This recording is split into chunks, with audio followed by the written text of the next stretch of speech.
Let's use the search menu to cut a key for a 2010 Ford F-150. I'll select Vehicle Keys, Vehicle Make, and I'll start typing Ford. Notice a drop-down box. I'm going to select Ford USA. Ford USA Trucks is for heavy trucks. Then I start typing the model, F. And again, notice the drop-down box. I'm going to select the F-150. Model year 2009 through 2010. On this screen, you see the code series associated with this vehicle. I'm going to tap the green card.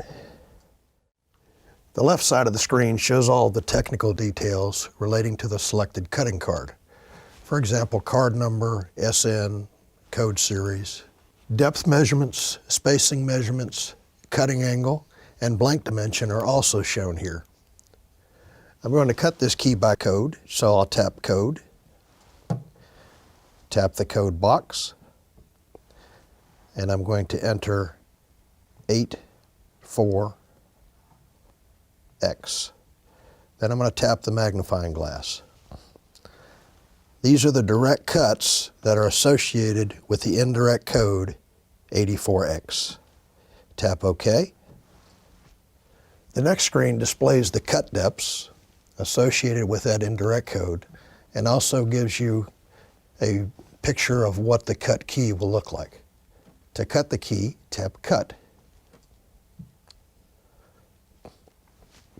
It will show you the clamp to use, the clamp side, the cutter, the stop position. Notice the Use Any Clamp box is checked. So it tells me I can use all 4 of the clamp sides. If I uncheck that box, it will tell me to use clamp side A. Since this is a symmetrical key, I'm going to use clamp side C. Since this key is cut on 2 sides, I'm going to grip the key using the milling groove. So I'm going to rotate the jaw to clamp C. I'm going to load the key, find that ridge so that it's on the milling groove, and tighten it slightly so I can slide it back. Notice it also says use stop 4. This is the stop 4 tool. I'm going to load that in the back of the jaw, slide the key all the way up, and you can also use the shoulder gauge to make sure that you've got the key straight. Once the key is properly gauged and clamped, notice it calls for the 12L cutter. So we need to load the 12L cutter into the cutting spindle. Tighten in place with the T-wrench, lower the shield, tap Start to begin the key cutting process. Notice the cutter will come in and touch off on the edge of the key to determine the starting point.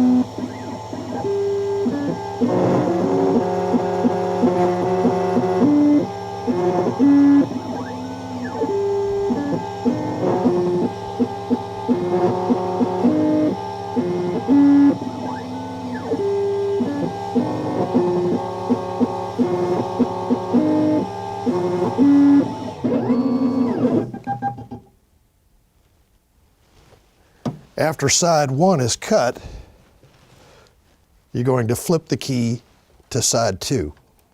So load the key in the same process.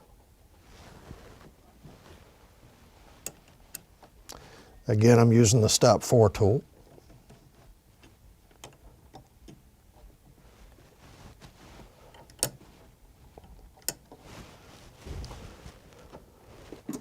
Close the shield, press Start, and it cuts side 2.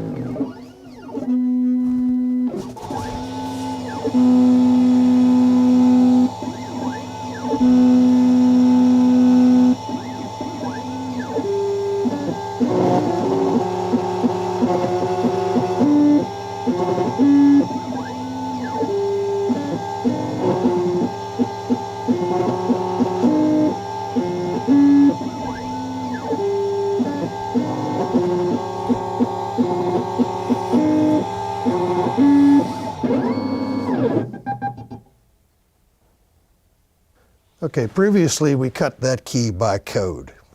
Other options on the right-hand side are cuts. If you do not know the indirect code, but you know the direct cuts, you can tap cuts and a box will open up giving you the opportunity to enter the cuts.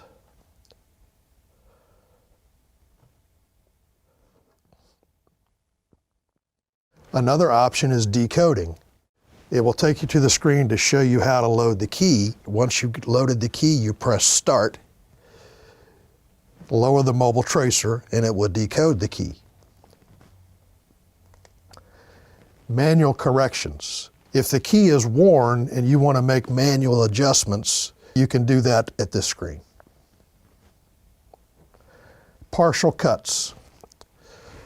If a customer presents you with a broken key, for example, it's an 8-cut key and you only know the first 5 or 6 cuts, you can enter those cuts here, tap search, and it will show you possible indirect codes that are used to cut that key. If I tap cutting tree, it will give me a progressive list to try to minimize the number of keys that you have to cut to find a working key. Card options. Here you can adjust the cut type. Notice the drop-down box for cut type. This is only available as laser. The cutter, you can only use the 12L cutter.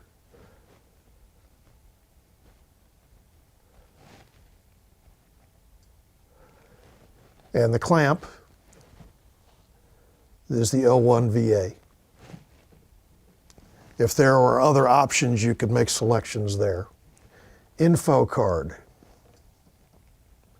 Again, just shows you the cutter, the clamp side, and the stop position to use. Queue of job. If I were cutting a key and I entered all the information that I wanted to cut, but I wanted to cut the key at a later point, I would just tap this button here and it would place it into the job queue. When I'm ready to select the cut, I would tap queue of job and the job would be here. I would select it and press start. Measurements just gives you the information that's here on the screen, your actual space measurements and depth measurements.